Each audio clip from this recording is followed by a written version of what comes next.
is a Cosmic Octave original podcast. Me and Jake running down the street with a handful of comic books, kicking ass and banging chicks and drinking booze No, not and me. smoking Not weed. me. I'm married. Yeah, well, I'm married. Jake. Can't do that. Yeah. Off panel, off topic with Jake and Tyler. What's up, everybody? 10-4 Stum Entertainment. What? I don't know. I think we should have like a really cool like theme song, you know? We do have a cool theme song. What are you talking about? Oh. We have the best theme song in the biz. Well, you know what I think it is? Sorry if I'm popping hard. I don't have my mic covers. Do you want me to get them? I don't know what they are. Those I really like the dramatic. I don't know what they are.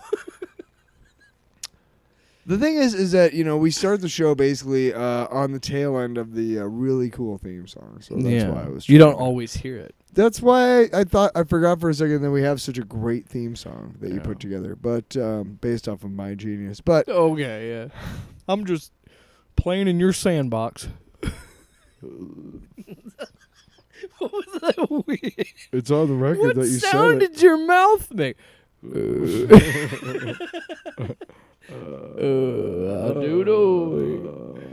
I think we hit a record. Sounds good for me.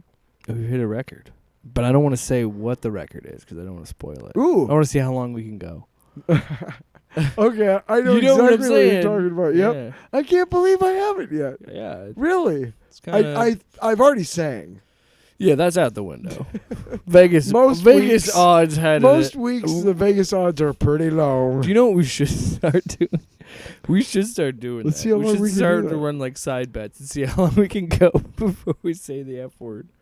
Well, wait a Jake said fuck. Swallow your shit. Jake dies on air. It was like I'm sorry. I want to say 2:10, 2 minutes 10 seconds. What was it really? It's pretty fucking good. What was our previous record? I don't know. It just started tonight. History starts So tonight. it's what 210? As of Wednesday, April 24th, 2024. 2024. The record is 2 minutes 10 seconds. Fucking A. Current history. We're gonna start over. Fucking A. Yeah. So that's for. Honestly, I could have gone for a while, but then when you said the F word, I was like, well, fuck. This is a great opportunity to make a joke. Yeah. I could have kept going forever. Forever. I work in radio, man. I know how to not say fuck. I just prefer not say fuck. I want to just fucking say fuck. You get it? Listen, if I'm going to work in the business, I want to work in the business. This is why nobody where I can say listens to the fuck. show. It's too harsh right away, man. You can't just You be think there's a lot of people who slinging have- F words at really? people, just throwing them like a fastball. That's the problem, is that I am kind of inured to the word fuck. And what I mean by Tyler.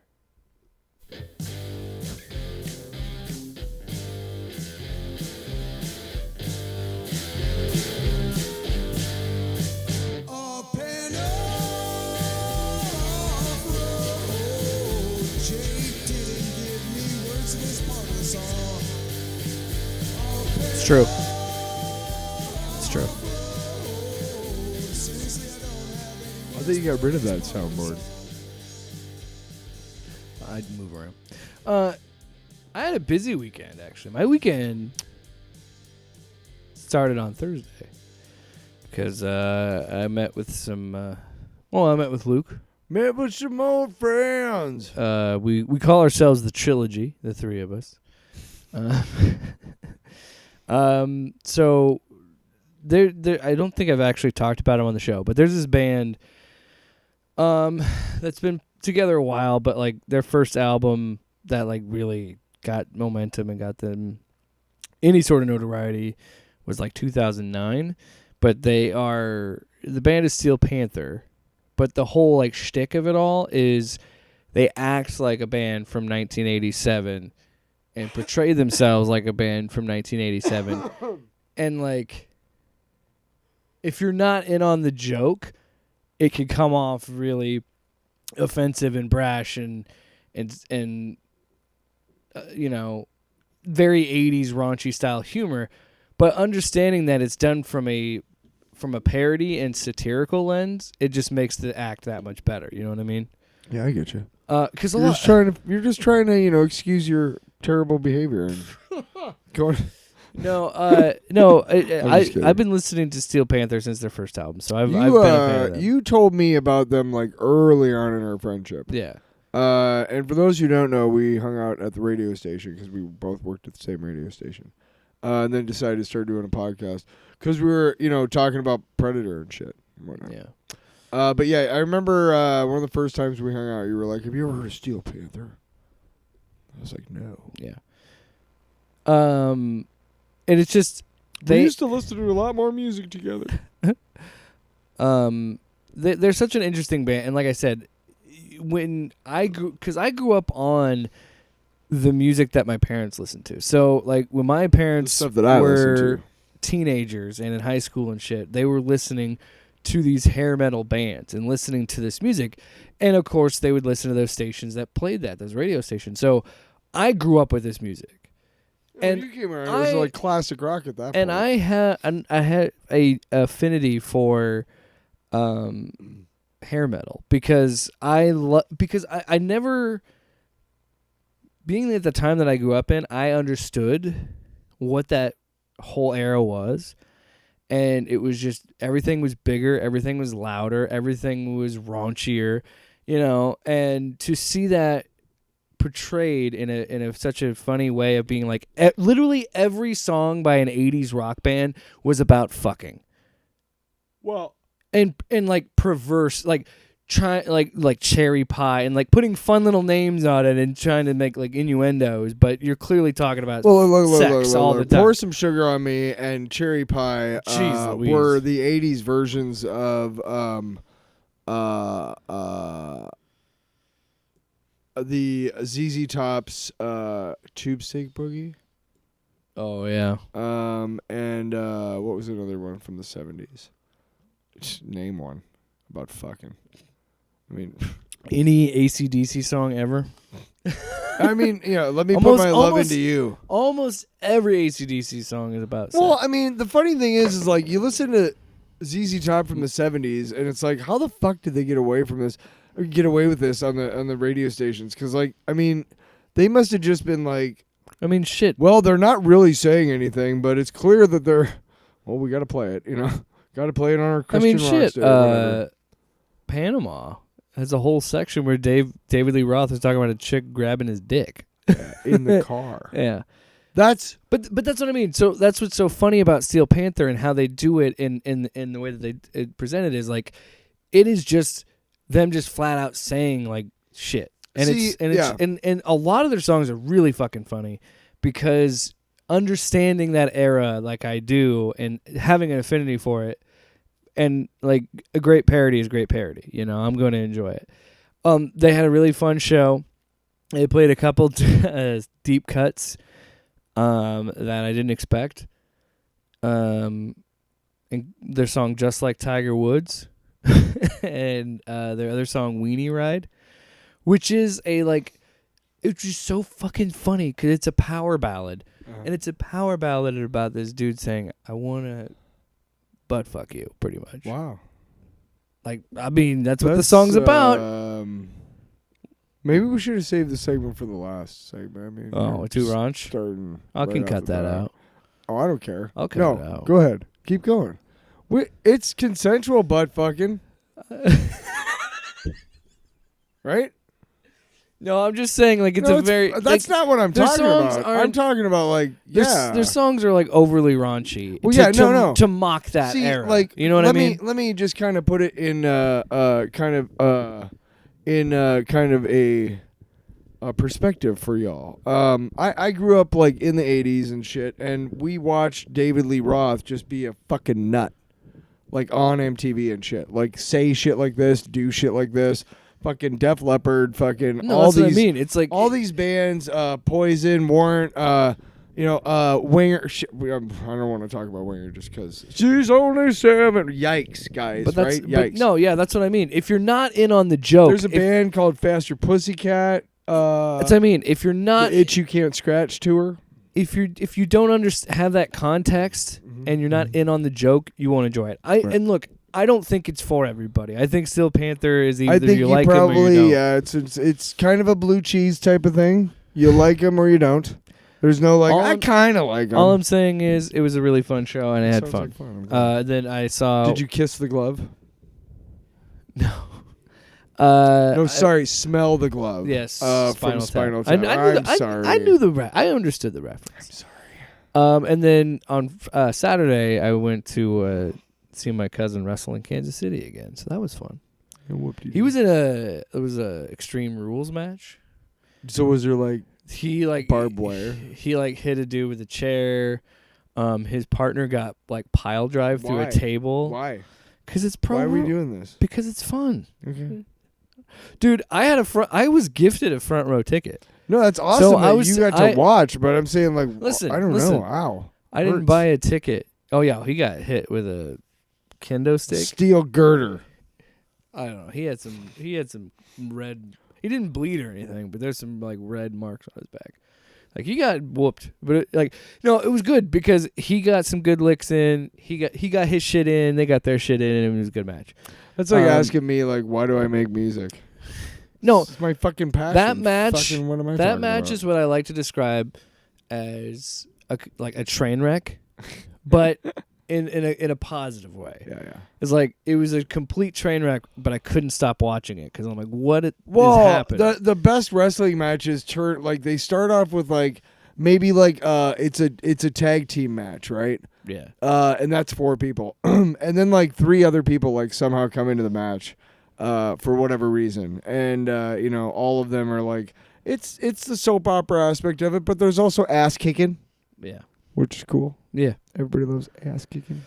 Oh, so anyway, that's enough talking. You know what really kicked some ass recently? What? The release of the second trailer for Deadpool and Wolverine, and we are going to do a sort of deep cuts. I mean, I've watched it twice. I have too. Because I wanted to see if there was anything that I missed.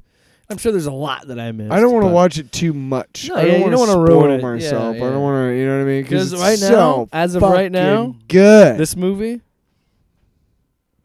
Touch and bless. for real.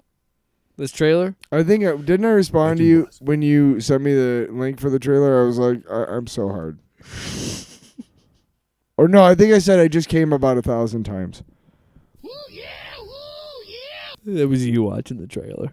You were just fucking in it. You were feeling it. And I was in the car. Okay, so I work at a big box store. So there's a parking lot where people come in and out and park and stuff, and I park fairly close to the front. So there's people coming in and out, and I have my window open, so I'm smoking cigarettes, right? Yeah. And I'm parked right next to the parking caddy, the cart caddy, right? So across from me, about another space of width, is a place where people can park also. Yeah. I'm watching this, and I have my Bluetooth turned on, so I'm just listening to it on my phone, the speaker on my phone, right? Yeah. Which is surprisingly loud, right? And I'm watching it, and as we all know who have seen it, the first 3 minutes, the first 30 seconds, there's a lot of fuck, there's a lot of the word fuck. There's a lot of F-bombs. Yeah. And this lady comes and parks, and she's got 3 little kids, and I literally after a second or two, I was I paused it, and I'm I'm gonna wait till she gets all the way out and gets started towards the store before I start watching this again, because I do not want to be the reason why her kids are fuck. There are a lot of fucks in this trailer. Yeah. Fuck words. But I gotta say this real quick. First blush, I loved that they seemed to say to themselves, Feige wants a Deadpool movie, we're gonna fucking give him one. And I love that it seems to be that he pretty much greenlit everything. Yeah. Which is cool. That's really cool. if I'm a parent of a kid who loves the MCU, Yeah. I don't know how I deal with this because I mean it's going to be part of the story, but there's a lot of, you know what I mean? No, I think this is fine being R-rated. And It has to be. No, and I think the reason Feige said yes. I mean, one, you've already crossed that line with Deadpool and Wolverine in their last movies. But it's also the fact of you can close this loop, and this is attached to the MCU, but it also isn't, because this Hugh Jackman Wolverine is going to most likely die at the end of this movie, because this for sure would be his last ride, because I don't think he would put his body through this again one more time if he didn't think he could make a really He stabbed himself like so many fucking... He almost castrated himself like once. Because there's shots where he uses like actual knives on his hands or whatever to cut something. I think definitely this is...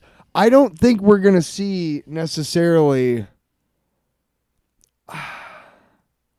I think they're somehow going to tie all of the X movies, all of them, into this Wolverine. Well, and why not? Because was he not in every single one except for Age of Apocalypse, or was he? No, he was in that. Oh, right. They go and get caught. Yeah, he makes a cameo as Weapon X in that. Yeah, but he's been in every single one, right?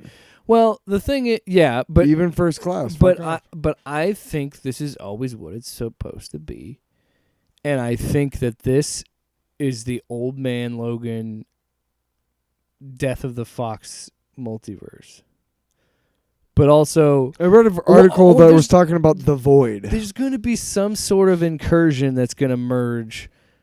Like, my point is this: I think that they're clearly going towards the Old Man Logan storyline again, which I've seen some criticisms on.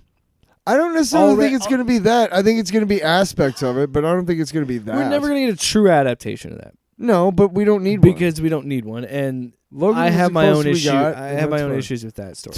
Yeah, but me too. This is the thing. So Marvel has, I think there is something to this, a little bit more than I thought in the first place, because there's something to this Wasteland universe, because I listened to their scripted podcasts, and they had a whole sorry, I didn't mean to pop my mic. They have this whole series where they have Star-Lord comes back to Earth, but it's, he's old. An older Black Widow, Old Man Logan, Doctor Doom, and there's they all come together as the Wastelanders. Yeah. So there's that storyline, right? That is attached in a way to that Old Man Logan universe, because there's some things they keep from that in those podcasts, but they change some things here and there. They make tweaks. And I think Marvel is trying to set up some sort of... Because they love doing this multiverse thing. I wouldn't be surprised if they're trying to set something up with another story in the Wastelanders universe, in the Old Man Logan universe. I don't know. I don't know if Deadpool ends up here at the end of this movie and stays there. I don't know what that means, but I don't think this is the last we'll see of this Wasteland universe. Because everybody... I read an article that said they were they were going to Battleworld, a version of Battleworld, which is what showed up in Secret Wars, both versions. Yeah. What one article I read talked about all of the mutants that you can clearly see in front of the head, the Ant-Man head. And first of all, holy fuck, Pym Falls, which is probably going to be Lang Falls, but the fact that we have that visual, where because why wouldn't it be Pym Falls in their universe though? It could be Pym Falls, yeah. You know what I mean? Yeah, it could. It could be Hank Pym. I think that would actually make more sense. But again, that's such a cool visual in the comic, and then to finally see that on the big screen, because we have never gotten a true Old Man Logan storyline, because Logan was its own, and I've said multiple times how great that movie is. I love what that story was. But it's also really cool that we're getting our cake and eating it too. Yeah, cake. And getting a version of that story with Deadpool in it. And we give Ryan. He's tying that into, I mean that moment in the trailer when that song is blaring and he's like, "I've never saved. I don't have any experience, but you have. Yeah. Like, I need your help. I've never saved a universe before, but you have. Yeah. That is just like, here's the one thing that they're gonna bring to this movie, obviously, but is heart. Like, you're not gonna be able to tear your eyes. It's a love story. If you and I are very much, there's a lot of us in the world like us who have grown up with these movies, and our lives have been touched in many ways by these movies and these comic books. And the fact that these two guys who have so brilliantly brought these characters together beforehand, who love the characters so much that they're going to give us a brilliant send-off, Jesus, I had to burp. Off mic, of course. No, I fucking heard I'm it, a you pro. asshole. Hey. But I'm excited because I know it's going to be a good movie because Ryan knows what Ryan, like I know him. Ryan Reynolds knows what he's doing. Hugh Jackman obviously is. Well, this is what I mean. There's going to be a lot of cameos. In a truth, Fun cameos. honest to goodness truth, I would have been perfectly fine with Logan being the last movie for Hugh Jackman. I think it was a perfect send. Me too, but this is getting me But so hard. I mean, It's sorry. kind of Did I say nuts that 7 years now down the line, this kind of story will work, and I think will make a lot of money because it's two recognizable characters in a movie together. That it's such a good story that Hugh Jackman is willing to come back. And they've done enough. And this is going to be a test, too, to see what they can do with the multiverse. Because I think a lot of people, myself and I think you included, are kind of over it until we see a really exciting story done with this multiverse idea. And I think they've done enough work at Marvel to prepare us for something like this. Yes. And I think this is going to make a lot of money. It's got Hugh Jackman. It's got it's going to. I think it's going to do well. I think I'm we've excited. only seen a very small sliver of the movie. Yeah. I don't think that a lot of the scenes we saw, are from I don't know. What am I trying to say? I'm trying to say that we still don't know That first fight as much of the story as we're seeing. We still don't know a lot about it, and that's by design. And even the clues that they gave us, I think, are going to be a little bit red herrings. That first fight's going to be. I want it to be that way. I want it to be that way. I want it to be. Yeah, he's right in the fucking balls. And then he shoots him in the fucking ribs. Yeah. Well, and now we got Cassandra Nova in it. Mm-hmm. Who we thought. Now here's the question: do you think they're going to go with the sister route, or do you think that she's going to be a variant? Like they're going to turn her into a variant. And to me, honestly, it would make sense either way. I think both could work. Absolutely. Because we still don't know the Professor X in this universe. We don't even know which universe we're in. Here's what makes the most sense to me: is that all of these characters existed in multiple variants of this one universe, and at some point, Cassandra Nova or somebody, maybe who's controlling her, destroyed that corner of the multiverse and made what they're in, which is Battle World or whatever. He took aspects of each one of the realities and brought it to one reality. Whoever it is, whoever we're talking about, I don't know. Can't be Kang anymore, I guess. But that's why in the scene we see characters from multiple iterations of the Fox movies. Yeah. We see Azazel, we see Toad, we see Sabretooth, we see Lady Deathstrike. We see... Yeah, holy fuck, Lady Deathstrike? Like, what? X2? Fucking so blown, yeah, I truly think you're right in a sense that they're going to do the Spider-Man No Way Home thing. Or maybe it was Cassandra Nova who took all of those aspects and... They're going to bring in all this Fox shit, and I think this is going to be them... You see the 20th Century Fox logo under the sand, right? Yeah. Yeah. They fight in front of it. That's the first fight. You're right. That we know. That could be, who knows. And also, I think we're going to see... Also, everybody Listen, lady. Everybody was mad about the sleeves. The sleeves are gone. Who cares? I'm just saying. And There's by the a way, part by where the he's way, got him. I don't think he's gonna wear the mask at all. But I think the yellow. I would like to at least in one like just flashback scene. Just you know what I mean? Yeah. You know, like a slow motion, like you know what? taking it off or something. Maybe. I'm not married to it. Yeah. Maybe the shot where he's like hunched over and he's got his oh my God, we'll get to that. I am get to- wet right now. We'll get to that. We'll get to that. You fucker. Hold it. Fuckner. Yeah, fucker. You fuckner. Get out of here.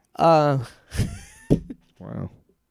You're so intense about this movie that you're just not able to swear correctly. I was thinking that maybe that shot where he says "Let's fucking go" and he's like hunched over, like maybe they did 2 shots of that. And maybe he's wearing the mask in that shot. Who knows? Or maybe. Oh yeah, dude. By the way, I don't care if he doesn't wear it. Me neither. It's fine. I'm fine without it. I literally think him wearing the yellow is enough. Enough for me. That's all I Dude, need. I just the fact that he's back. Yeah. The yellow is a bonus. Well, oh my God, the shot when the claws come out of the glove. Holy shit. So do you want to go break it down by No, I mean we've been talking. Well, so long the about whiskey it. dick of the claws, that happens in Wolverines over 40 is brilliant. Like all the wordplay is brilliant. Oh yeah, if you want to breathe through a fucking hole in your head. And he just Yeah.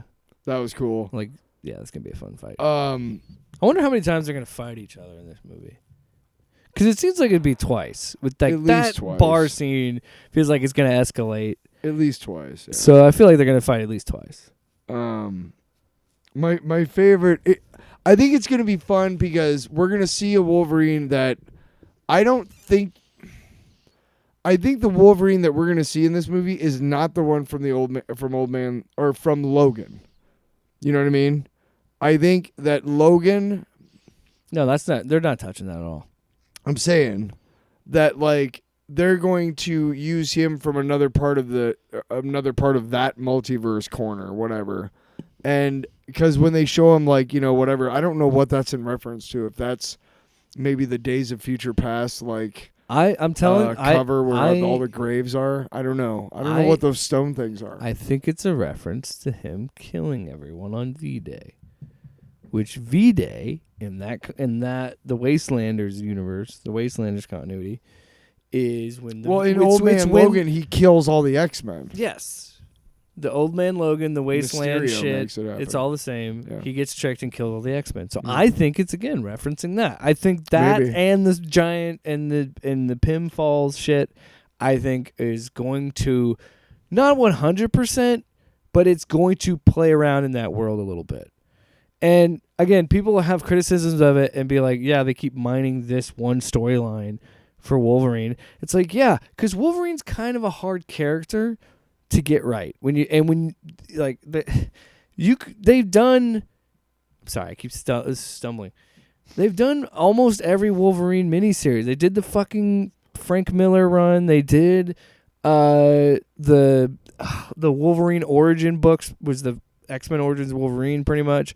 Like they did their own version of an older Logan. Like they've done everything they can. So like to have him with Deadpool, it's just it's so exciting, and to see those two finally after all these years get to share a screen together in a proper adaptation of the characters is really exciting. Can I make a really bold and it's an announcement that I feel like has been a long time coming from me, and it comes along with an apology of sorts. Throughout our time on this show, I have really, really, really, really, really given it as much as I can to Rob Liefeld. This bit. No, I have. And I kind of play with it, sort of, but I'm kind of serious. And I'm clipping that. That's fine. Yeah. No, but I mean, like, I talk about like. No, I'm not comparing the two, but I talk about like Jack Kirby and I love Jack Kirby's stuff. It's to me, it's he created a lot of things, but he also had kind of a brilliant storytelling. And I don't believe Liefeld was a very brilliant storyteller at all. I think he just had a lot of cool ideas and some art that really fucking jumped out of the page, like except for feet, and which is an old and tired joke kind of, and it's low hanging fruit now because he makes a joke of it. And when they're walking along, it says Liefeld's only feet in the store window, which is cool. Behind them as they're slow walking. I'm big enough to admit that I might be wrong about this. The thing I don't like about Rob Liefeld is how, if he was as tongue in cheek as he wants to come off about, haha, I didn't really do that much, but I did. Yeah. I would like him more, but I think he's winking too much at the crowd about it. Like he's like, I really, he's like, hey, I didn't really do much, but I fucking did. Like, you know what I mean? Does that make sense? I guess I don't know if I'm explaining that well. He's like Roman Reigns. Kind of. I don't know, but I am going to stop shitting all over Rob Liefeld because I mean, again, I've told all the jokes, and he was his art and his creations were a big part of my childhood and my teenage years and whatnot. I'm also gonna go ahead and I'm going to put a moratorium on my shitting all over J.J. Abrams. We're mending fences here on the show, everybody. I think you all know how I feel about the J.J. Abrams stuff. I'm not going to go into that too much. Can I just say, as we segue into our next topic, I love that Marvel is... I really like what they're doing with how they're bringing in the X-Men to the MCU. And how they're, like, weirdly doing this, like... I just feel like with X-Men 97 and this movie, Deadpool and Wolverine, I feel like it's like this closure tour of like giving longtime fans of the X-Men franchises to like get some closure with it. And we're getting into it. X-Men 97 is fucking great. Deadpool and Wolverine looks awesome. It's pretty exciting times. But speaking of X-Men 97. So anyway. Yep. X-Men 97 episode 6 Life Death Part 2. Right? I don't know. Yeah. I don't know, man. It's just such a weird feel to it after that huge episode. Here's my thinking on the episode overall is that I really loved The Adversary as somebody who read that monthly for many, many years, and during that time, The Adversary has been kind of a thing a thorn in the X-Men side for a long time, not just this one thing, but it was because of him that I thought she regained her powers in the comics through him, but at a price or something. I can't remember. I mean, that's kind of what happened in the show. Yeah. In this episode. In a way. But I really liked the way they animated him. I really liked the voice work. I love the voice. The writing is really good in this episode. I mean, it's always good, dude. But the dialogue is really good, and the way that it's delivered, and the coupled with the animation of what they look like, it's just really, to me, it's just a top-notch cartoon, and the best stories play with the continuity, Yeah. And this story is an adaptation of the comics. It's not straight out of the comics, but the fact that they're using so much of the comics like lore. I mean, and that's what the original show so did. Cool. Original show did, and and it's again someone who is like again. I keep saying again. Stop it. Again. As I've mentioned on the show, I have just recently started to pay more attention to the X-Men and read more about the X-Men. Yes. So I didn't have a lot of knowledge of the Adversary, to be honest, but I understood enough of what was happening to kind of piece it together. And I known that the X-Men had played with magic and sorcery and shit like that before. So I was like, okay, whatever. It didn't like at any point like take me out of it. Like, what the fuck? I'm like, dude, there's some weird ass shit in the X-Men. I learned to accept that. But like, I really love that storyline. And honestly, this episode for me drags a lot when it deals with the Charles Xavier shit. Yeah. And I personally think, in my opinion, I would have loved it just to be Storm storyline. Stone. And then at the end, do the tease with Professor X. You know what I mean?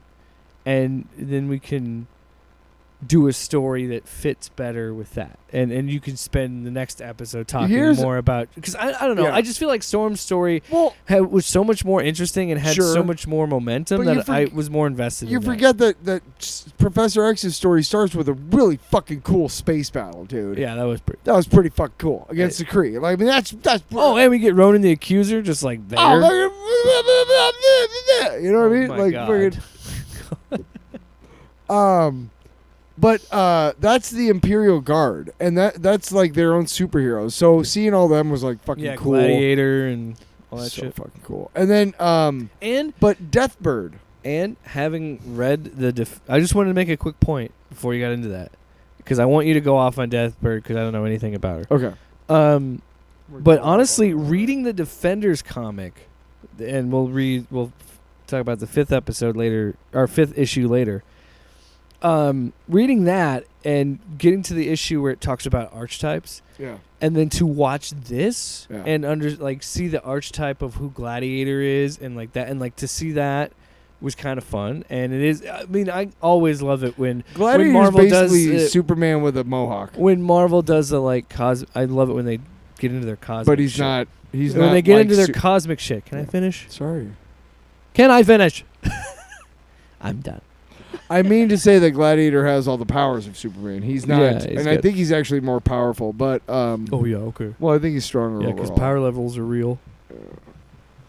But he's not like Superman at all. He's not like benevolent. Yeah, he's a douche. Yeah, he's kind of a fucking douche. But Deathbird is Lilandra's sister, and she really made more of an appearance during the 90s when Jim Lee came on board.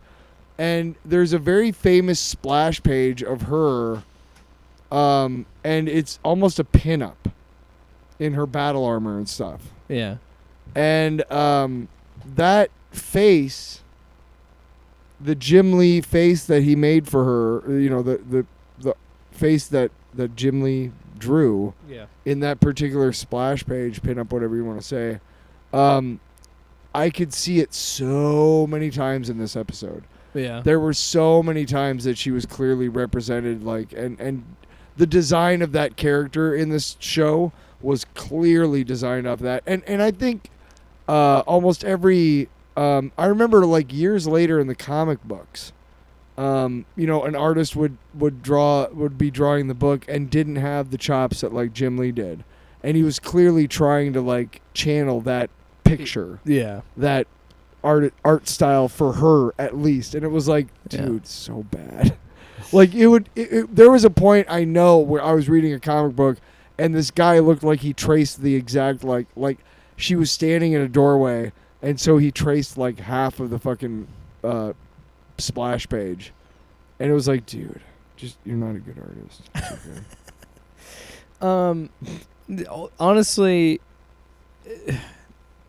But she's a dick. This show continues to really impress me, and again, I said it last week. Like, whatever happened with Bo DeMeo and Marvel, I hope they sort that out, because, like what he was able to do as a showrunner of this show and one of the There's a producers. lot of Like John this show Byrne is just in the design of the Shar, yeah, and the Shi'ar, I guess. that's what's so. This is one thing I love about where we are with Marvel, is where I'm someone who has a good amount of knowledge of Marvel lore, but I know enough to see like, oh wow, we got introduced to the Kree and the Shi'ar and the Skrull, like all of the alien races that we've been introduced to in the Those MCU are basically already. like the three. Those have always been the three big galactic empires. The But Kree, the Skrull, and the it's Shi'ar. it's just crazy to think that we've been introduced to that before we were like introduced to mutants. Just because of the whole Fox thing and all that, but Yeah. They did what they could with what they had, honestly. but pretty well. My big point to make out of that, like, what I've loved what the MCU has done is they've really embraced the more nerdy aspects of the Marvel universe. Oh, they're digging deep, and I fucking love it, dude. Give me some more So deep cuts. so when I Fuck see yeah. so when I see I think I saw Hussar, one of the Imperial Guards. She's like a horse lady, kind of red skin and whips shit. And like in that first fight, where it's like, oh, that's Ronan the Accuser. I've seen that. Oh, he's a Kree. I've seen that hammer before, so I know what the Kree are and all that shit. And I love Drop that. the hammer, Again, the Storm stuff, I just feel was so much more interesting. This whole episode, and again, I'm not saying that I didn't like the Xavier stuff. I don't know. I'm more concerned with what's happening with the X-Men right now because we got left on such a shitty cliffhanger of episode 5 and we're trying to figure out what timeline we're in. This episode was heavy on the intro of like shit that was not in the last so clearly we're going towards Bishop and Cable and all this future shit going on. My thinking was that and to see all this stuff I'm like this feels like filler a little bit. Well, hang on. My thinking not was the Storm stuff. But remember, up until this episode, we think Professor X is dead. Okay? Or did we know that he was with the sheriff? I don't know. Okay. But I had the... he was gone at the very least. Right. So hang on a second. So this is cool that he's doing well, that he's walking. You know what I mean? That he's doing well. That's kind of cool to see. The armor that he's wearing is from that same Jim Lee storyline that I was telling you about. The one, I think that storyline led up to the storyline where... which was had to do with Magneto and Asteroid M, which is when Claremont quit because he was like, "Fuck this Jim Lee guy." I don't know why. But it was a really cool story because again, they showed a lot of deep cuts from the Marvel universe. A lot of the design of the Shi'ar and the Council. What was the old guy's name? Her Chamberlain, Akiko. I don't remember. Oh man. That's like that guy is a well known in the comics. During the whole original Dark Phoenix saga, which is where we first get introduced to Lilandra, and in that time, actually, Lilandra was trying to get her brother off the throne, and he had possession. They referenced the M-Cran crystal. Yeah. And that's where everything happened that led to the Dark Phoenix saga. Anyway, but just seeing all this stuff and, seeing the designs so closely resembling the artwork of the comics I loved, of John Byrne, his art and everything, that was really cool for me. So even though there was a lot of filler in those points, but dude, we know that fucking, we know now that Professor X is definitely a sub, dude. Well, I mean, come on. Woke! Can we talk about... Are any of the alt-right dipshits going crazy about that? Can I just say that it is a cool moment when he's like, I need to go back to Earth. I need to go back to the X-Men. But, yeah, I guess so. however, it gets undercut because it's fucking hilarious that this woman he's with says, he's like, I gotta go back to Earth. Because he is got all those people in the astral plane. He's trying to teach them about who he is, and he's trying to just say, let's stop fighting, blah, blah, blah. But by doing that, he gets to see all of what happened through his mutant powers of the X. Mutant powers. Will you shut up? Through his mutant powers that we know and love, he's able to see what happened. Speak for yourself. With Genosha. And he's like, I need to go back. And then this woman that he's marrying, she's like, but if you leave, the council will not really like that. They already don't like you. And he's like, I don't give a shit. I got to go see my X-Men. Which, again, I just think is funny because people tend to forget Professor X is kind of shitty sometimes. Actually, he sucks most of the time. Kind of a dick. So... yeah, that's the big cliffhanger. But I do love that both of those stories do, like Storm's story and Professor X's story. I'm fine with after what happened in episode 5. I'm fine for an episode that is slower. and it's a slow down pace. And I also love that we're heading in the path of like, okay, this is going to be really big because Professor X is coming back and Storm is coming back. And like it's going to be a big deal, and we're building to something big at the end of the season. So this is what is really cool about this episode more than anything is that a lot of times like one great example, or well, no, I couldn't give you a specific example, but sometimes they'll have like an anniversary issue or something, like a big double-sized issue, and the normal artist, who had been working for like 10, 12 issues straight, like does this, big issue and then takes an issue off. And instead of like having a guest artist come in, they'll have like, just a different story, kind of an interlude that doesn't have anything to do with anything before they get back to whatever the cliffhanger was in that anniversary issue, right? This is like that. This episode is like that. It's one of those side stories that doesn't have anything to do with what we just left. But it gives the reader a chance to breathe for a month.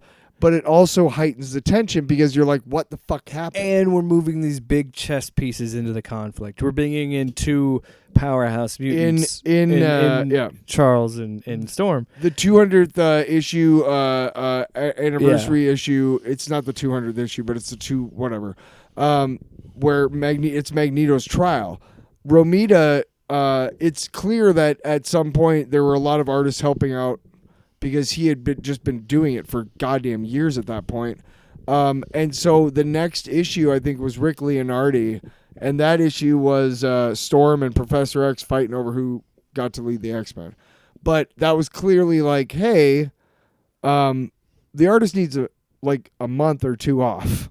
Yeah. I mean, he's been making this deadline for like years now. And despite the fact that Romita is fucking awesome and can do it, that's what I liked about this episode. It was kind of like you remember what we just left? Well, you're not going to see that. Hold on yet. for a second. Like, fuck you. We've got to pull these characters into the story. And then after you watch it, you were like, okay, I'm glad we had that. It made sense because I was pissed, but now I'm happy. Thanks, dude. You have an ending where both these characters are caught up. They know what's happening, and they are like, I have to go save my people. And that is what is the one, despite all the flaws of these X-Men, and that is what unites all of them, is they want to protect their people, and they want the best for their people. Also, Gambit's dead. And dude, there are so many moments in this series, and I've talked about it on this show, where there are moments where I feel like a kid again. There are moments where I'm reminded of like, just what always appealed to me as a kid, and still appealed to me as an adult. Of like the moment when she finally overcomes the adversary and flies and like has the lightning storm and the clouds, and she shoots out of the she flies out of the volcano, and then you see the new look that she has. It's just so fucking cool. It's retro 70s, which is awesome. And like that's the best costume for me. That or the mohawk with the punk jean jacket vest.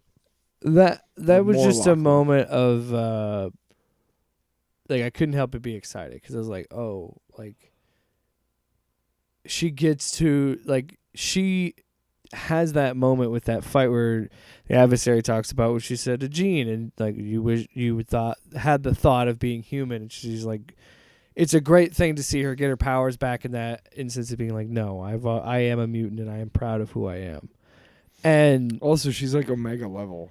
Dude, yeah, ridiculous. And they're really. I can't wait for you to read the Sinister, Sins of Sinister storyline, dude. But Storm has always been, well, she was just like Cyclops. She was criminally underutilized in those X-Men movies, and I think a lot of people have misconceptions because, like in the comics, she's always been fucking. She's awesome. always been one of like two. And her and Cyclops and maybe Wolverine are like three.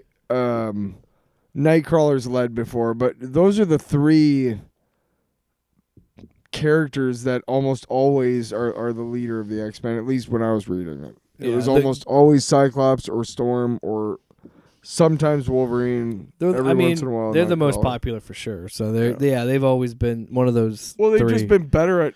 Yeah. I don't know. I'm talking about them like they're real people. Well, those three people are, they're characters. Anyway, they can do whatever you want. It's personal preference. Again, continues to be a great show, and even in a slower episode, it still continues to shine, and it's still slower, yes, but I mean the tension and everything, like with the adversary stuff. I love that. It was such a whole gnarly, part where, like, spooky the design. The fucking head was just turning around like while it was crawling up. Yeah, and it was just like, wow, that's really really cool. And then it was just, I liked it a lot. I was a big fan.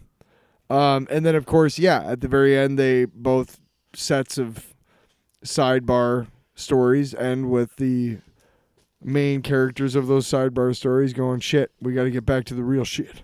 Shit, we got to get back to the shit. So we'll see what happens there. There wasn't a after credits shit, was there? I hope they're not doing after credits shit in an animated movie. Well, or it was show. It was. What was at the end of the episode? Just it was Storm, I thought. Yeah. Saying, oh my god. Yeah. Yeah. All right, time for some comic books, Tyler. Yeah. Let's fucking do it, that's bro. me slipping it out of this slip. Yeah. Oh my god! Just In my came out. greasy palms. Greasy palms are here to stay. How long? Not everything's a song, Tyler. Yeah, it is. You bastard. We are talking about Defenders number 5 by Al Ewing. Excuse me. Javier Rodriguez. I am terrible at names. Javier Rodriguez. This is the 5th issue. This is the final issue of this miniseries. Of course, we talked about this leads to another miniseries, or maybe it is a series. I don't know if it's a full-fledged thing, monthly. But anyway, the Defenders and Defenders Beyond are both miniseries. I don't believe that's Marvel why needs to be stopped. Because they're mimicking their own fucking movies, but it says the what Defenders will return. Actually, they're mimicking James Bond. That was close. I ripped that. Actually, I don't know if that was the first character that did that, but that was the first character I remember doing it. Is that at the end of a James Bond movie, they would say James Bond will return, and you'd be like, "Oh, cool." Yeah. There's going to be another James Bond movie. So this is you would think. This whole issue, because each issue of this series has been from different characters of the Defenders' perspectives, but this one is actually told through the perspective of Doctor Strange, which is strange.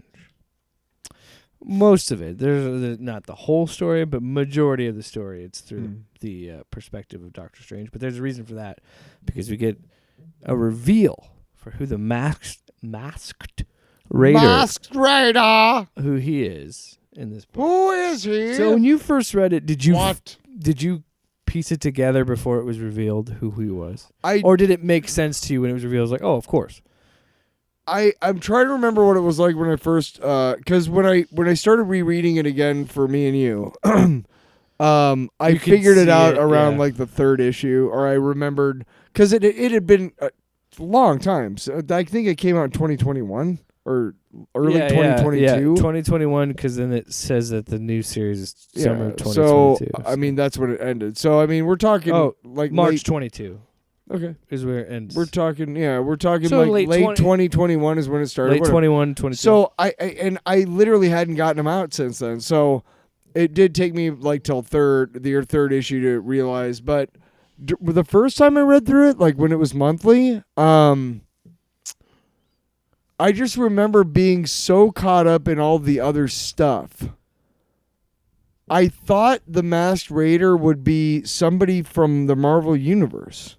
That was like, oh my God, that's like, not like the Punisher, like somebody who does use a gun, but somebody, somebody who, oh my God, it's Rorschach. Oh wait, that's DC. Somebody who would actually be like, wow, that's cool that he was wearing a mask and carrying a gun. Like, I don't know, Hawkeye or something. I don't know.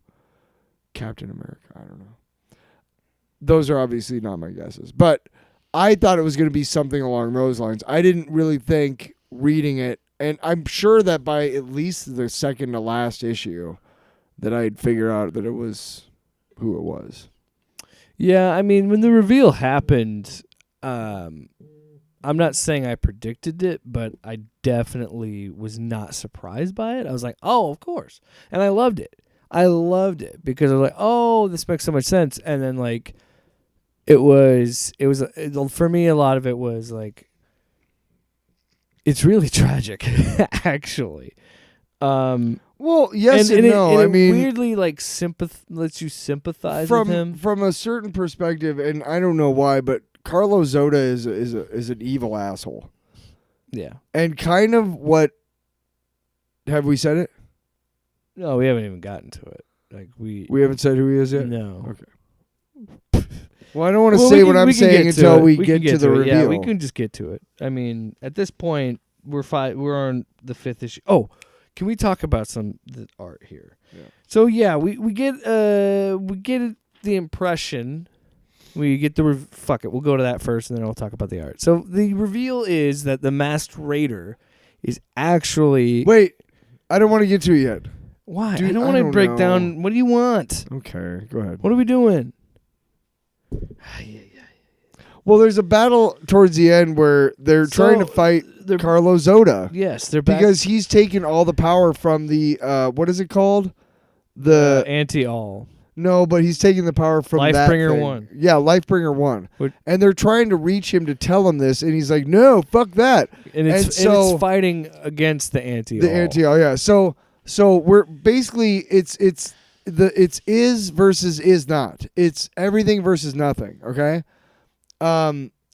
If nothing wins, then there's never going to be any of these stories, all this stuff. And they're trying to tell Zoda this. And he's like, fuck you. I'm just going to tear your asses apart. And finally the Masked Raider says, well, it's up to me.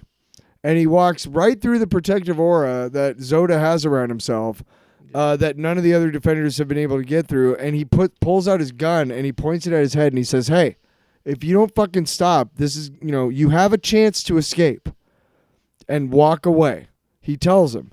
They get into a big fight, and Zoda wins because the Mask of Eternity gives the wearer an equal chance, but doesn't allow them to win. It doesn't mean they're going to necessarily win. So Zoda wins and shoots the Masked Raider.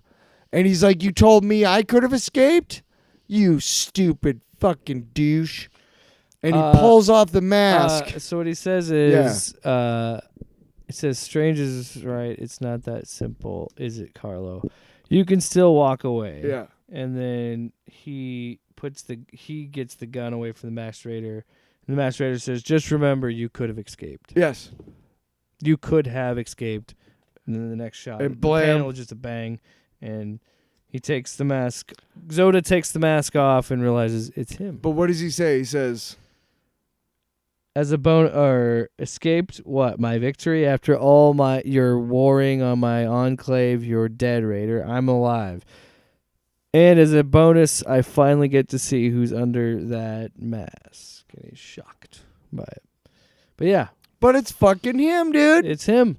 And his punishment is he has to constantly He's stuck in this time loop forever, for eternity. He has to constantly fight himself and kill himself. Over and over and over again.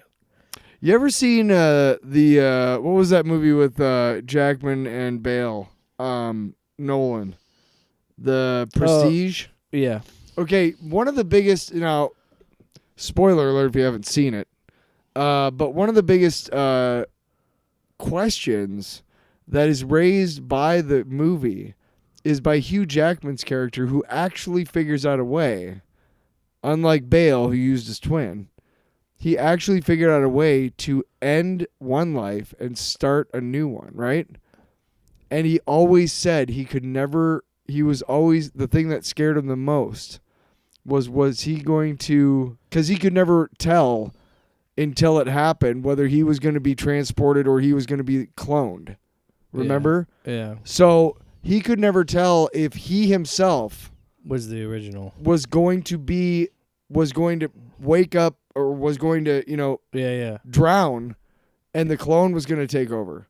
Or if he was going to jump up there and watch the clone drown. You know what I mean? Like, any given moment, this, right? How fucking crazy is So Zoda takes the mask and puts down the Eternity mask and enlarges himself to fight the Anti-All to save Lifebringer 1. Mm.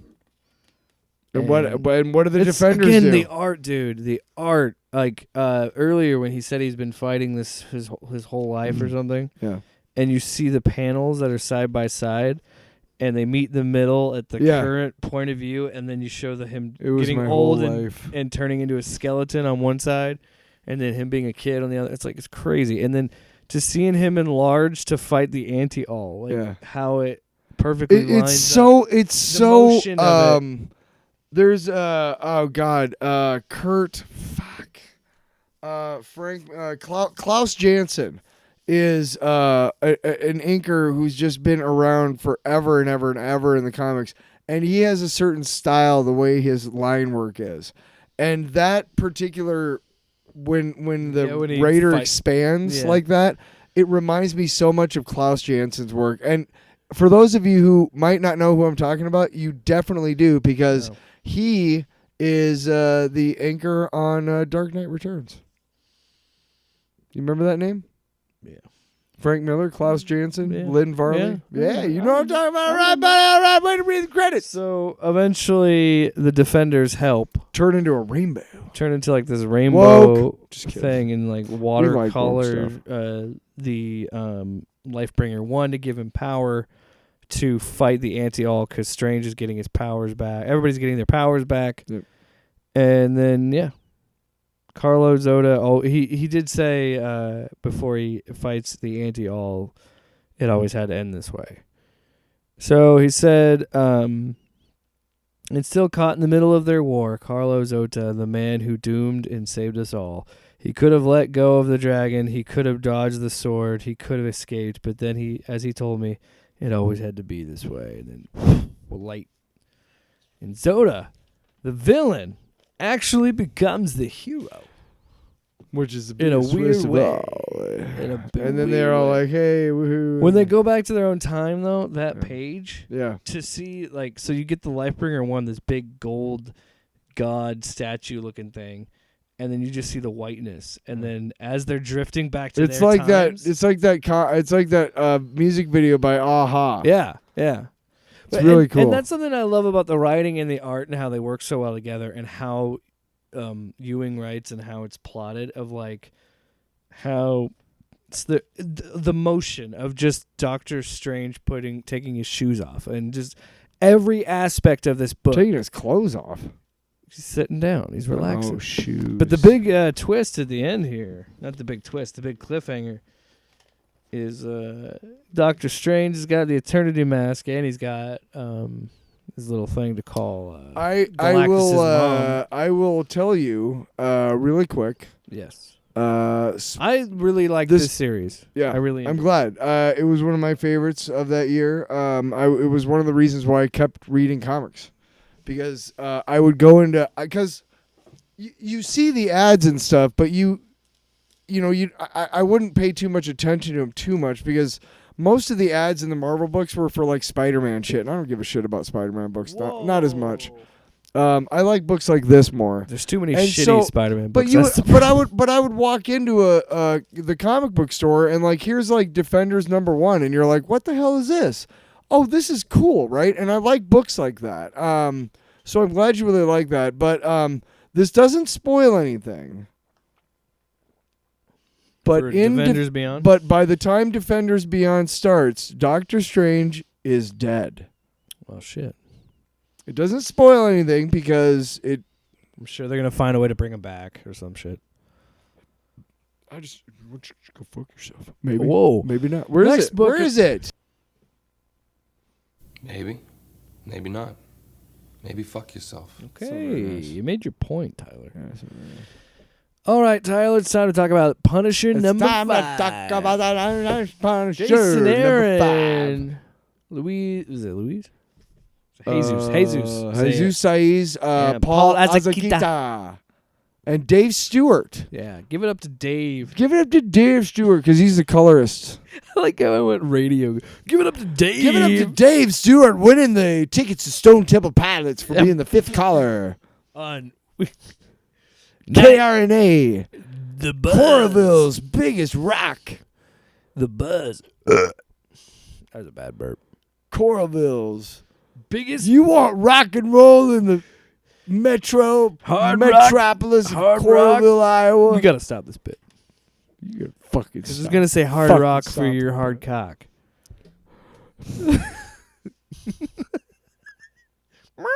But it says. instead Instead of saying cock, it'd be a rooster. well, where are we at in the Punisher book is that when we last saw him, he had just shown up to his wife, and he's covered in blood, and he's like, "We gotta go."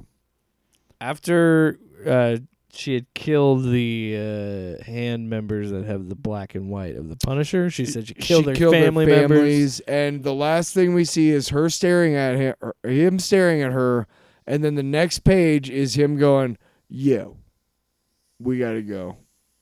I think I did something bad." I've made a horrible mistake. Yeah, I might have killed everybody in the compound. But when he just goes off on her is nuts. Yeah, so he Slices her in half. tries to cut her to pieces with the. Yeah, and then she turns. Oh yeah. So then she turns into like this weird tentacle monster thing. Well, she's a demon. Clearly, she's not human. What? Big. Yeah, but we've never seen her like in this form before. Not yeah. And we don't even necessarily see her face either, because he slashes her and then she like transform, but she's still kind of hooded, and there's like all these weird like claws and tentacles, and he keeps like chopping her, but she doesn't bleed either. It's red blood. It's like this black bile. So yeah, clearly she's She's not some human. sort of super, like a demon or whatever. And it's actually pretty cool. Again, the color of the art is so good in this. And then he goes to grab Maria, and this is a thing where like when he goes into the woods, this is what I love so much about Jason Aaron's storytelling, is how it's subtle in a way of like it doesn't. It's written broadly enough to bring in a big audience, but it's also written in a way that's like you can draw the conclusions, because she's saying, "I can't see you anymore, Frank. This feels like, I know this feeling has felt like in the park when we all," and in that moment you're starting to understand like, the spell's wearing off. She's dying again. And that's like, and then that's that aha moment of this issue of like, the priestess was never going to let him leave. She was never going to let him steal. Has made the proverbial deal with the devil, and now he's realizing the priestess gave him a monkey paw, and he made a wish without caring about what the consequences were going to be. Yep. You'll get your wish, but it comes with a price. Yep. What is his price? Now, if he wants her, he has to stay there. And now he has to finish. Now he has to probably do whatever she wants now if he wants to keep his wife alive. But again, I love the choice to tell us from the priestess perspective. Mm-hmm. All of it. Just some of the, only in fear of your heart can you hold fast when come roiling the seas of doubt. Trust in fear and murder, for these shall abide forever within the world of man. Murder shall make you free. Like, it's just you are reading the mind of a fanatic, and it's kind of nuts. And you, again, I've said it this whole entire time. It really makes you think about this and makes you think about what you're reading. Yeah. And while this book is entertaining and gory and violent, you also have to look back and think of like, who are we idolizing here? Yeah. Slay your doubts with the same fervor in which you slay your fellow man, and a place shall be prepared for you in the great red kingdom of the beast. But allow doubts to feed and grow fat. Allow your fear to become misguided, and one day the beast may see fit to remind you in his way that he is the beast and you are meat. It's pretty fucking crazy. Yeah. Pretty fucking crazy. But so then we go to the flashback and we get his story, his backstory with Stedman Sternberger. and he's getting bullied, and Frank comes in and saves him and beats him up. And then we kind of get beats more up the kids who are bullying him. You yeah. made it sound like he beats. He beats up everybody. He saved him, and then he beat him saved up. Sternberger and beat up the bad guys. I just want to. All right. Okay. Yeah. Hold on one second. So we kind of get more of that story, and then we find out that Sternberger was like, I want to help you because you're not showing up to class, you're showing up drunk, and I want to help you like channel that aggression. So he convinces him to try out for hockey, and Frank is essentially a goon. He just beats up dudes. And that's where we get the first time he sees Maria, because he splatters blood.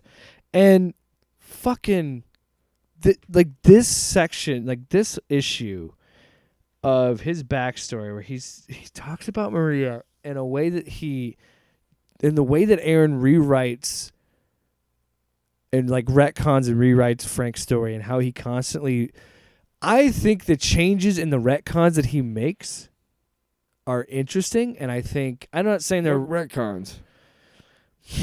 Actually, you know what? It's not a retcon. It's adding to their story, I guess. I don't. Because you know what? I don't think they've ever really gone into. I think you're right. This is what's great about this series. No, and I'm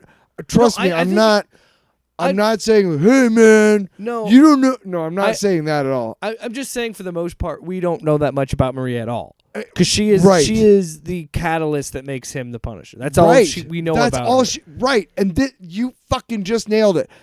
All throughout this motherfucker's history, dude, all of it. His wife and his kids have always been a means to an end to make Frank Castle into the Punisher. And how did he become the Punisher? They had to be brutally murdered. Okay, is that all they are, though? And to be honest, I think Jason Aaron took the whole thing with all those asshole cops using his Punisher symbol. Oh my God, the ending to this. Woo! We'll get to it. And the fact that Maria is literally never been anything but a name. Yeah. I don't even know if they know the kid's name. Yeah. You know what I mean? Yeah, as I was saying it, I was starting to think of, like, we don't series see much. Is fleshing her out. Yes. And it is almost a Me Too for a movement for Maria Castle. And I think, you know what I think? It's her story. I know people are going to be like, what the fuck? No. I think, and I know what you're talking about, because I know, I don't think she's abused, but I have never read this series, but I know like the big plot points. I don't know everything. You're starting to figure it out. You're starting to see the signs. I knew that Ares was in it, and I knew like the second half Maria plays a much bigger role in the story. I knew that. But when this was coming out, and there were a lot of dudes who said that Jason Aaron ruined the character and Marvel ruined the character. Sure. Of course. Because of I wondered why. Because for the most part, I'd heard nothing but good things about this book. And so now I'm starting to piece I'm like, oh yeah, because Maria takes a bigger role, so it's fucking woke or some stupid shit like that. Anyway. But what was so interesting to me, and you're right, maybe it isn't a retcon because I don't know much about Maria, right? But to use that as a mechanic to this story, but how it works of like Maria Elizabeth Falciano was a dutiful student at St. Teresa's Academy of the Sacred Heart who never been in trouble a day of her life, who prayed every night before bed. And there's the blood splatter of the other guy on the glass at the hockey game.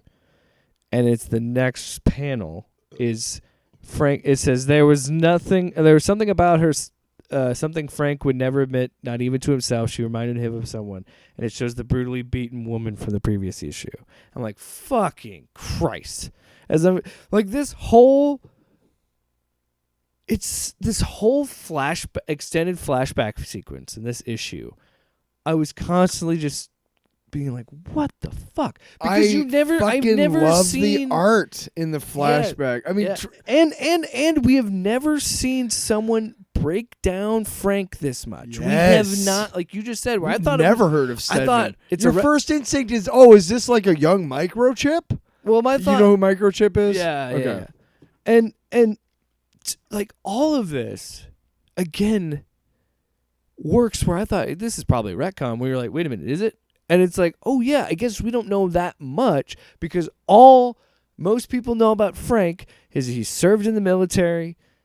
He came back. He was a cop. He retired.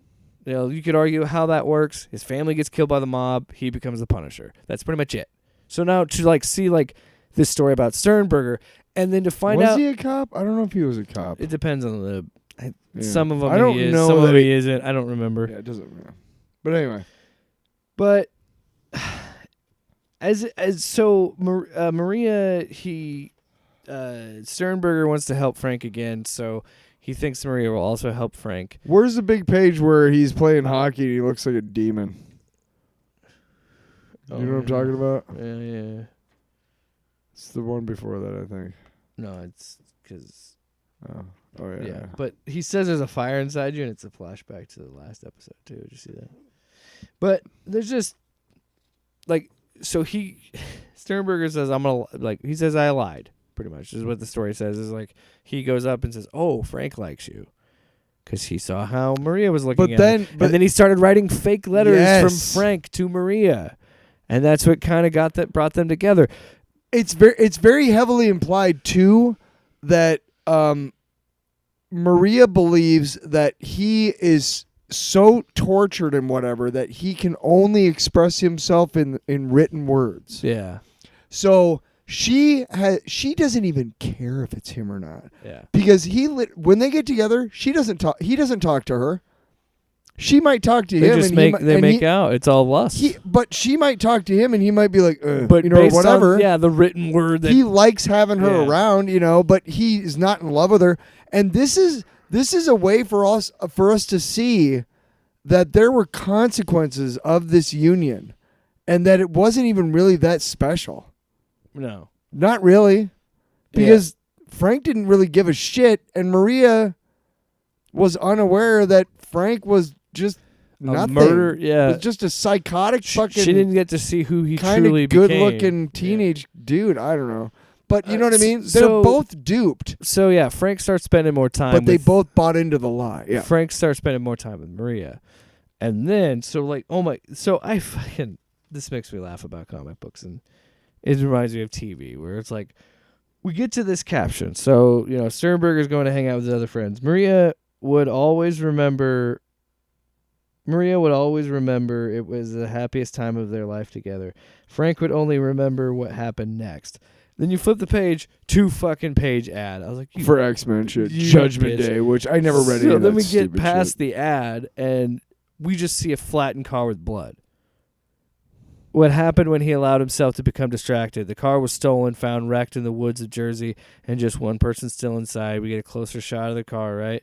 It just zooms in each panel. At each panel, and then we finally get the reveal that it was Sternberger. Just read the whole page, dude. That's a lot. I can read it. No, I want. Well, no, I can. I got it. Right. He hadn't been driving. He hadn't been drinking, despite the beer cans littering the scene. Whoever else had been in the car had left him there after the wreck, left him hanging there to bleed out. The autopsy would estimate that it had taken at least 4 hours.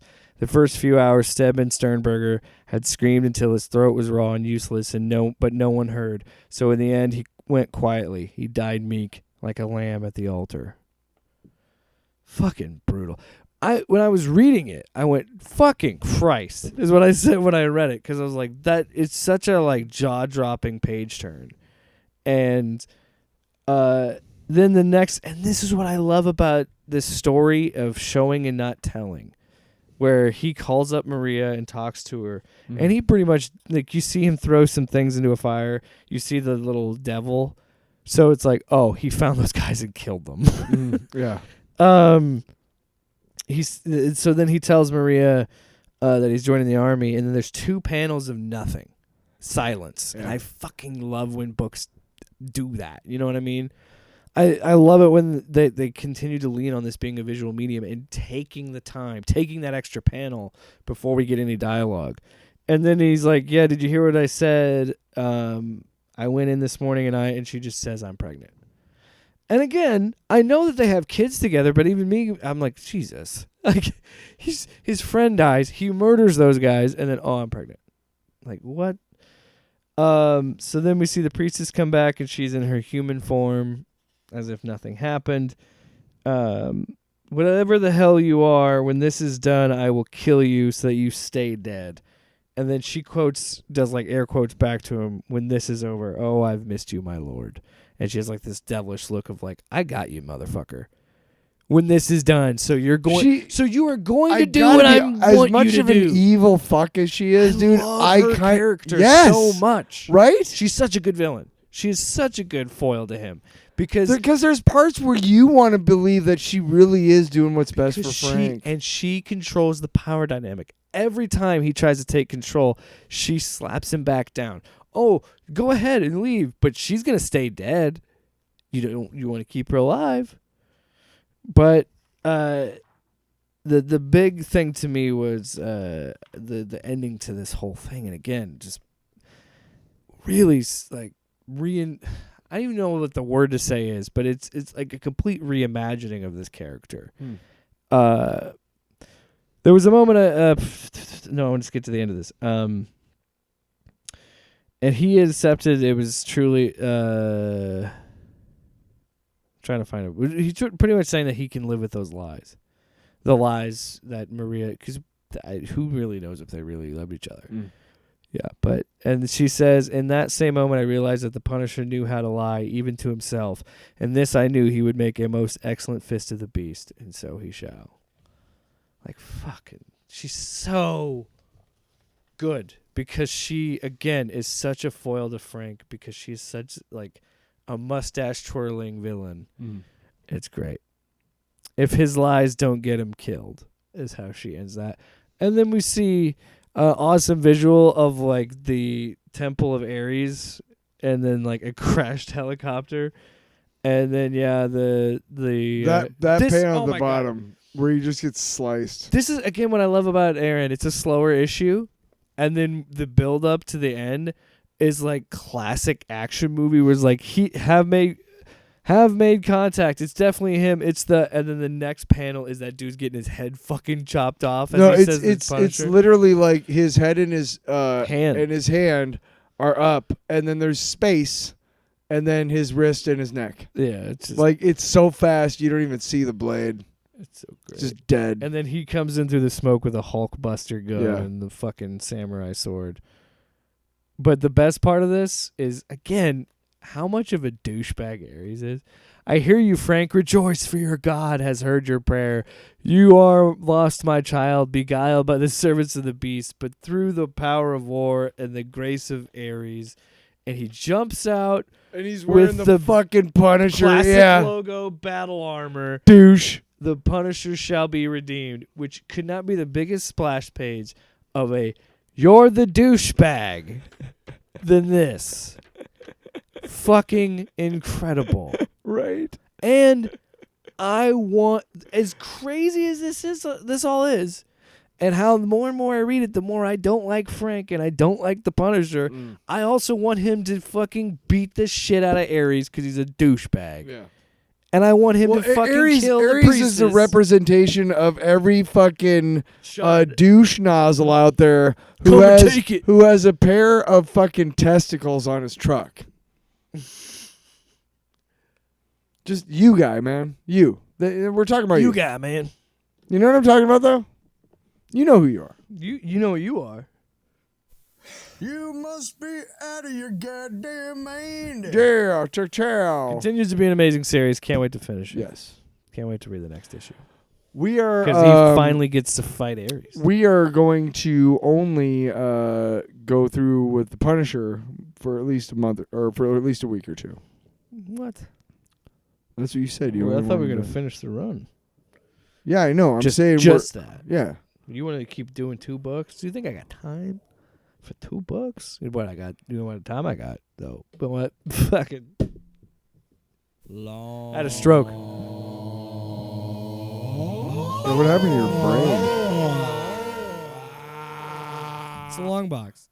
Hey Tyler, what's going on with the long box? Well, there's a movie that I saw when I was a lot younger. Laddie. Huh? Are we lad? Are we what? Forget it. Continue. There was a movie I saw when I was a lot younger. My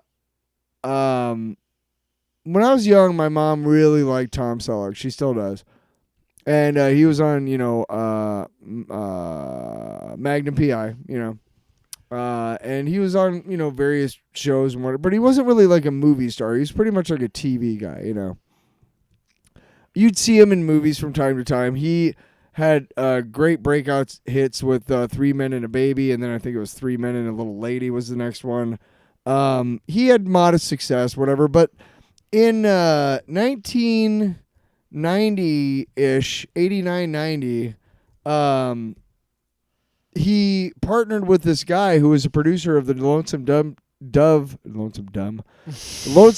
television series, and it was his first movie, and it was called Quigley Down Under. And I am a fan of this movie for a couple reasons. I like Tom Selleck. It's a departure for him. Didn't you already do this?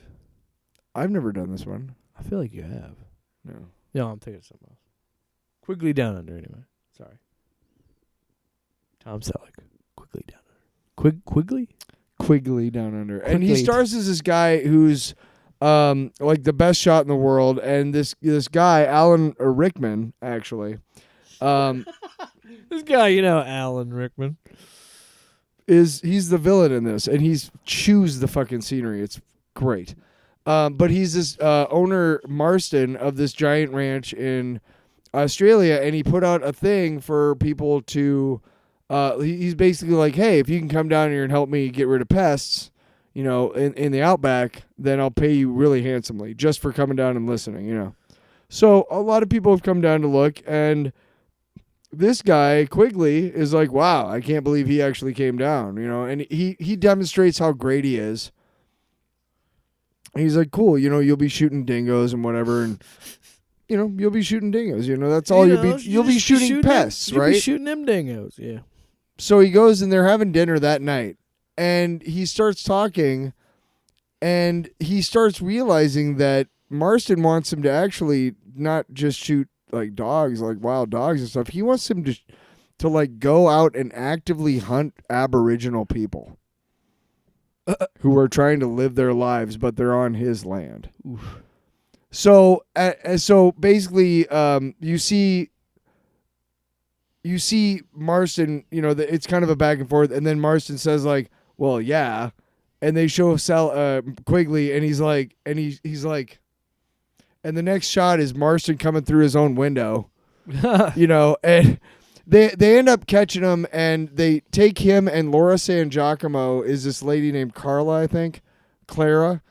Crazy Clara, but she was in Just Shoot Me, and that's one of my favorite shows ever, and I am such a crush on this girl, on this actress, but so I wanted to see it because of that too, but she and him, they both get taken out of the outback and left for dead, and like he ends up like finding his way back. Don't want to spoil too much, but it's basically a revenge story after that. Of him trying to get back at this guy, and he's got nothing really. He's got his like really expensive rifle, but again, it's kind of a departure for Tom Selleck. He hasn't, his southern accent is okay. I'm not sure where he's from originally. He's from our dreams. Fucking A, man. Fucking A. Fucking A. But yeah, he's still. I mean, he's Tom Selleck, dude. He's cool as shit, and he's very, very sexy. So, are you done? Almost. Again, quit edging me. Just blow the load. No, but again, one of the best parts of this movie, if you're a fan of Alan Rickman, obviously Hans Gruber from Die Hard, but he's been in a ton of other shit, right? If you're a fan of Alan Rickman, what are you laughing? Hans Gruber. Hello, is this Hans Gruber? So if you're a fan of The fact that you keep trying. if you're a fan of I know it's Hans. If you're a fan of what? If I took German for a bunch of years, you fuck. Jesus, let me finish the goddamn movie review. If you're a fan, maybe turn your microphone down or something while you're having it. No, actually, I think I'd like the audience to hear you losing your mind. If you're a fan of Alan Rickman, and he does have a decent filmography, but this is a movie you might not have heard of, and he's in prime like Gruber mode. You know what I mean? Like, what's your fucking what? Hans Gruber. Yeah. The great job he does as the villain in Die Hard, right?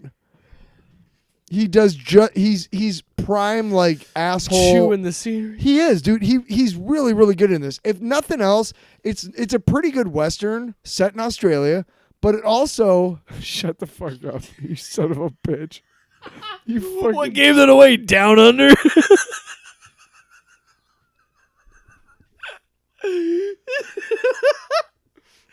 Oh my god, I got the gigs. But yeah, it's a pretty good Western in and of itself. But if you're just a fan of like watching, if you just want to see Hans Gruber do his thing in the desert, Fuck you. like in the outback, kind of. Listen, I want you to find Quigley and bring him here immediately. I'm sorry, did you say quickly or Quigley? Which one? Thanks for just stepping all over my fucking Gruber imitation. You just suck. Schieß den Fenster. What? Shoot the glass. So my long box is a little weird. I want to talk about Fallout New Vegas, but I don't want to talk about it how I normally would. Oh my god. Tyler was over at my place recently, and we, talking about the show and all the stuff that we talked about in the last episode. I was like, "Have you ever actually seen what gameplay looks like?" And he said, "No." So this was my excuse to play the game in front of him. So I booted up New Vegas. I booted up Fallout 3 a little bit, but I was kind of in a weird spot. Well, New Vegas wouldn't fucking boot up for a little while. So then I was like, whatever well, I reason. wanted to show you New Vegas because I was at a different point of that game.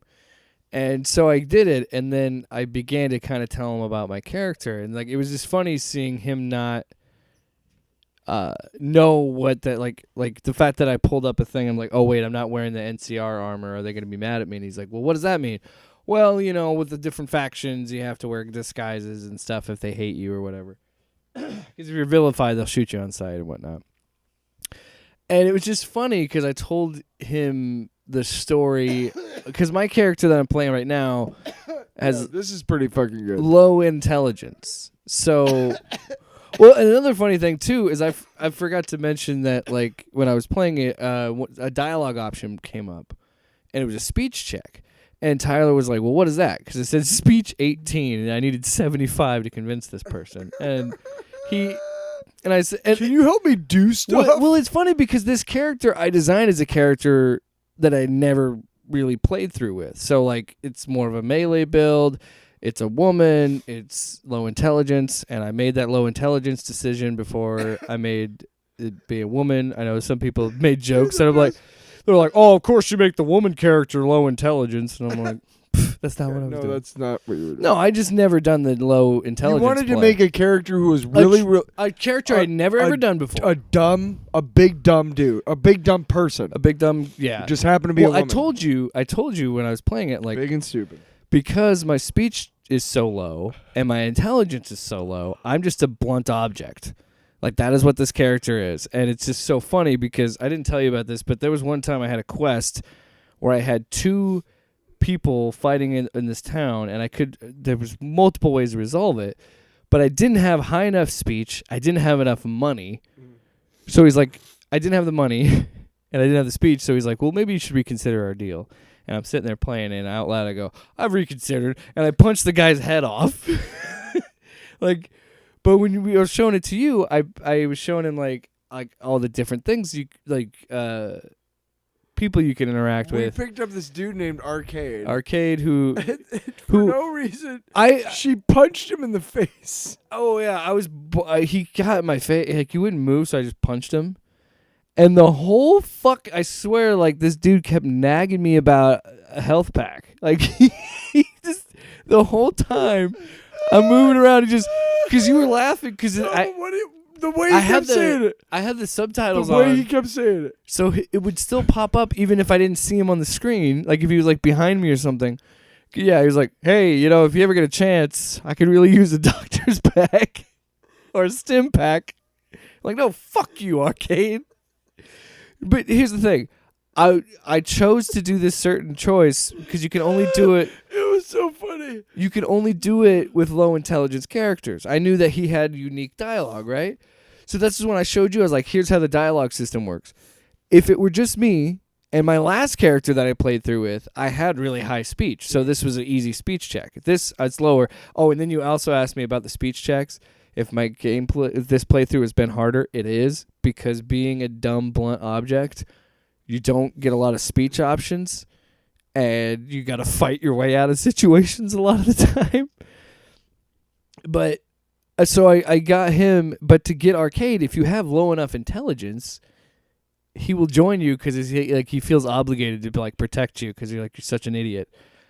You just jack him in the fucking face. Because break his nose. So I told him with the low intelligence option, I was like, you should go hang out with me and do stuff. Can you help me do stuff? Yeah, and he's like, don't be stupid. Just don't hurt people. And I already knew what I was going to do, and I didn't get to show you because my son showed up, and I was like, I don't know if this is going to get too violent to have the kid around. Yeah, I don't really want to yeah, be playing New Vegas with my 2-year-old Well, present. we tried to do the arc. What is it?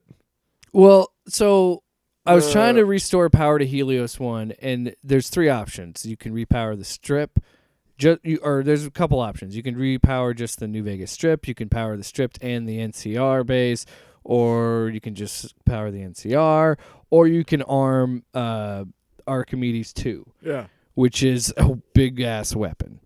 And if you arm Archimedes 2, you'll kill everybody at that base, but you'll have this really powerful weapon. And the NCR won't have... Why does it kill everybody at the base? Because it's a gun that utilizes the sun in a way, and it just uses this big giant beam that just hits shit.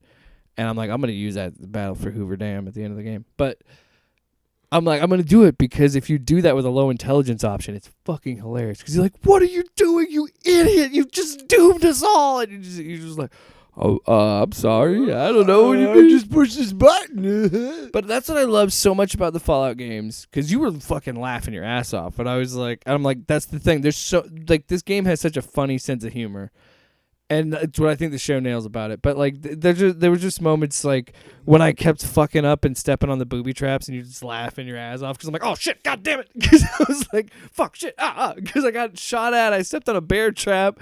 There was another trip wire. We got to a point where we'd armed everything, and we had to go into this room. But you had just gotten shot at. Was there? I had to blow up the turret. Well, the security system's all fucked, so I had to blow up the turrets. Right, but we didn't know if there were humans also in that building that you had to kill, so I didn't and want my son had son just to come be home. present. It's a big screen TV, and it's a gory video game. Is there a chance you can play it and he won't notice? Sure, maybe, but I don't want to risk it. Why bother? I don't want to give him nightmares. We can turn on Bluey or whatever. Yeah. No, Spider-Man. I'm just glad that you got to experience, because I feel like so many people trying to ask me why do you like it so much? It's really hard to kind of put into you kind of have to experience it. I've never been I played a couple of there have to be certain aspects in play if I'm going to play an RPG video game. And this is there's just so much involved in it, I guess. That's why I've never really gotten into gaming that much, even though these types of games would interest me and would, they would keep my attention and wow, this seems cool. And I think The fact is that I would have to devote a lot of my life to this, and I don't think feel like what doing would that. excite. I already do. The reason I keep coming back to New Vegas is because there's so many different ways to play it, Yeah. and so many character builds you could go with, and like that's why I was excited to make a character I'd never done before, and I might start doing that if I start playing. I did play a little bit of Fallout 3 recently because again the show has been. Which, by the way, that because of the show, like that game, those games are selling crazy. It's almost like a really good adaptation drives the sales. Halo, you bastards! All right, Tyler, I think it's time. I think it's time we Wrap this fucker up. strap them on. Strap them on. Jump out the window. I mean the airplane. Strap what on? Air parachute. I was like strap on. What? Strap on a parachute. Jump out of the airplane. Yeah. That's totally what I was talking about. Yeah. Now it's weird, huh? Well, you got any plans for the weekend? Well, I think the implication that might be like a strap-on dildo, which is obviously I was talking about a backpack, dude. What the fuck are you talking about? Oh. That's disgusting. Oh, the cocaine line in the Deadpool trailer is funny. Yeah. The sample guy at work gave me a crystal. Some cocaine? He gave me a Crystal Light. No, it was one of those little packets, for like, putting in your water and whatnot. And he's like, you ever had one of these? He's from New York. He's like, you ever had one of these? And I'm like, no. But I'll tell you what, I'm going to take it out to my car and cut it into lines and pretend I'm in my 20s. All the fun with none of the consequences of perhaps dying or your heart stopping. Snort some lemonade. Wow. It's not cocaine. You just cut it out of the lines. Off panel, off topic with Jake and Tyler.